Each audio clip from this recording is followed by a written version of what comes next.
This video sponsored by School of Business Organization Private Limited. ஷார்ட்டாக சொல்லணும்னா SPO. வீட்டில் இருந்தே வேலை பார்த்து சம்பாதிக்க ஆசையா?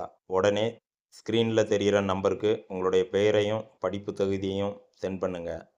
ஸ்கிப் பண்ணாதீங்க, பெரிய தப்பு. தினம் 300 ரூபாய் சம்பாதிக்க அரிய வாய்ப்பு. இன்ஸ்டாகிராம், ஃபேஸ்புக் பயன்படுத்த தெரிந்தால் போதும். Content post and content publishing மூலமா தினம் 300 ரூபாய் சம்பாதிக்கலாம். இந்த வேலை செய்ய 5 நிமிடம் போதும். Work training support, group communication support, all language customer live chat support, முக்கியமா சொந்தமா ஒரு பிசினஸ் ஸ்டார்ட் பண்ற அளவுக்கு உங்களால கற்றுக்கொள்ளவும் முடியும், சம்பாதிக்கவும் முடியும். இந்த வேலை வாய்ப்பு வழங்குவது 5 வருடத்திற்கு மேல ரன் ஆகிட்டு இருக்க நம்ம தமிழ்நாட்டு company school of business organisation private limited. மேலும் விவரங்களுக்கு டிஸ்கிரிப்ஷன்ல கொடுத்திருக்க நம்பருக்கு வாட்ஸ்அப் பண்ணுங்க.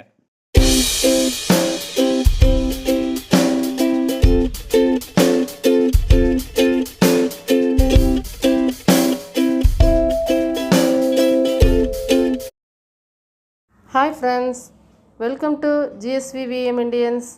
இன்றைக்கி நம்ம சேனலில் பக்கோடா சுவையாக இருக்கும். இது எப்படி செய்யலான்னு பார்க்கலாம். இப்போ மழை காலம் வேறு வந்துக்கிட்டு இருக்குது. நல்லா ஈவினிங் ஸ்நாக்ஸாக நல்லா சுட சுட பக்கோடா செஞ்சு டீ காஃபியோடு வச்சு சாப்பிடும்போது ரொம்ப அருமையாக இருக்கும். நீங்களும் இதே மாதிரி ட்ரை பண்ணி பாருங்கள். எப்படி இருந்ததுன்னு கமெண்ட் பாக்ஸில் கமெண்ட் பண்ணுங்கள். இப்போ தான் இந்த வீடியோ ஃபஸ்ட் டைம் பார்க்குறீங்கன்னா GSVVM இண்டியன்ஸ்க்கு சப்ஸ்கிரைப் பண்ணிக்கோங்க. வாங்க இப்போ நம்ம வீடியோக்குள்ளே போகலாமா. இன்றைக்கி நான் பக்கோடா பண்ணுறதுக்கு 1/2 கிலோ கடலை மாவு எடுத்திருக்கேன். 1/2 கிலோங்கிறது கப்பு மெஷர்மெண்ட்டில் 3 கப்பு வருது. அதனால தான் கப்பு மெஷர்மெண்ட்லேயே உங்களுக்கு காமிச்சிருக்கேன். 1/2 கப் அரிசி மாவு சேர்த்துருக்கேன். இது கிராம் கணக்குன்னு பார்த்தீங்கன்னா 100 கிராம் வரும். இதை நல்லா கலந்து விட்டுக்கிடுவோம்.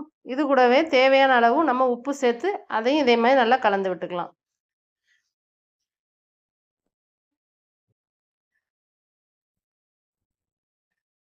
உப்பு நல்லா கலந்து விட்டுக்கிடுவோம். இதுக்கப்புறம் நம்ம இதுக்கு தேவையான பொருட்கள் சேர்த்துக்கலாம். நான் சின்ன வெங்காயம் எடுத்திருக்கேன். கப்பு மெஷர்மெண்ட் பார்த்தீங்கன்னா 1/2 கப்பு வரும். 1/2 கப் சின்ன வெங்காயம் நல்லா பொடிசாக கட் பண்ணிக்கோங்க. ஒரு 4 பச்சை மிளகாய் நல்லா பொடிசாக கட் பண்ணிக்கோங்க. இஞ்சி பூடு பேஸ்ட்டு ஒரு 2 டீஸ்பூன் நான் சேர்த்துக்கோங்க. 2 டீஸ்பூன் இஞ்சி பூடு பேஸ்ட்டு, 1 டீஸ்பூன் சீரகம், 1/2 டீஸ்பூன் சோம்பு,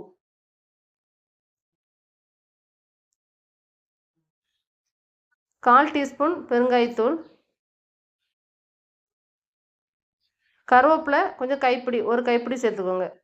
இப்போ ஒரு நெய் நல்லா சூடு பண்ணி அதையும் இதில் சேர்த்துருக்கேன். நெய் 2 டீஸ்பூன் சேர்த்துக்கோங்க. சூடு பண்ணி சேர்த்துக்கோங்க.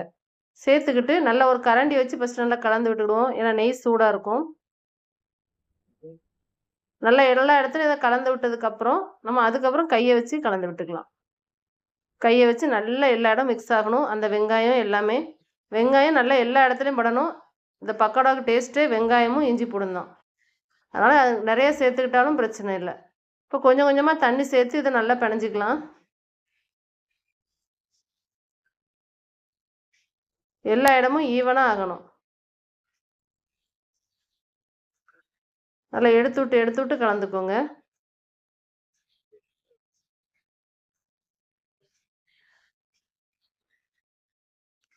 தண்ணி ஃபஸ்ட்லேயே நிறைய சேர்த்துறாதீங்க. லைட்டாக சேர்த்து இந்த மாதிரி கலந்து வச்சுக்கோங்க. நம்ம இப்படி எடுத்து இப்படி போடுற மாதிரி இருக்கணும். ரொம்ப தண்ணி ஆயிடக்கூடாது. இப்போ எண்ணெய் நல்லா சூடாயிடுச்சு. எண்ணெயில் நம்ம இதை சின்ன சின்ன பீஸாக எடுத்து போட்டுக்கலாம். அப்படியே எடுத்து உறுத்து விடனாலும் உறுத்து விட்டுக்கலாம். இல்லை சின்ன சின்னதாக நம்மளுக்கு எந்த சைஸ் தேவையோ அந்த அளவு போட்டு எடுத்துக்கலாம். எண்ணெய் ரொம்ப சூடாயிராமல் அப்புறம் மேலே உள்ளதெல்லாம் கரிஞ்சிரும், உள்ளே வேகாமல் இருக்கும். அதனால் மிதமான தீயிலே வச்சுக்கோங்க. மிதமான தீயிலே மெதுவாகவே வேகட்டும். அப்போ தான் உள்ளுக்குள்ளேயும் நல்லா வெந்து வரும்.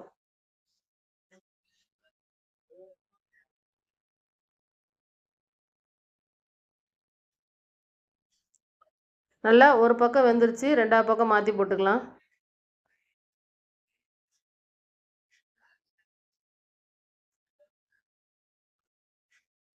இப்போ நல்லா வெந்துருச்சு. எல்லா கொதி அடங்கிருச்சு. இப்போ நம்ம பக்கோடாவை வெளியே எடுத்துக்கலாம். எண்ணெய் அவ்வளோவா குடிக்காது. உங்களுக்கு சாப்பிட்றதுக்கும் ரொம்ப ஹெவியாகவும் தெரியாது. இப்போ நம்ம ஒரு டிஷ்யூ பேப்பரில் வச்சுக்கலாம். இந்த எண்ணெயெல்லாம் அது உறிஞ்சிரும். இதே மாதிரி இருக்கிற எல்லாத்தையும் நம்ம கொஞ்சம் கொஞ்சமாக போட்டு எடுத்துக்கிடுவோம். கடைசியாக ஒரு கொத்து கருவேப்பிலையை நம்ம எண்ணெயில் பொரித்து அதை அது மேலே வச்சுக்கலாம். பாருங்கள், சூப்பரான ஈவினிங் ஸ்நாக்ஸ் பக்கோடா ரெடி ஆகிடுச்சு. டீ, காஃபி, ஹார்லிக்ஸ் எதுனாலும் போட்டு வச்சு நம்ம இந்த மாதிரி ஸ்நாக்ஸ் செஞ்சு சாப்பிடும்போது ரொம்ப அருமையாக இருக்கும். உங்களுக்கு இந்த வீடியோ பிடிச்சிருக்கோம் நம்புகிறேன். பிடிச்சிருந்தா GSVVM இண்டியன்ஸ்க்கு சப்ஸ்கிரைப் பண்ணிக்கோங்க. உங்கள் ஃப்ரெண்ட்ஸுக்கு இதை ஷேர் பண்ணுங்கள். செஞ்சு பார்த்துட்டு எப்படி இருந்ததுன்னு கமெண்ட் பாக்ஸில் கமெண்ட் பண்ணுங்கள். Thank you friends.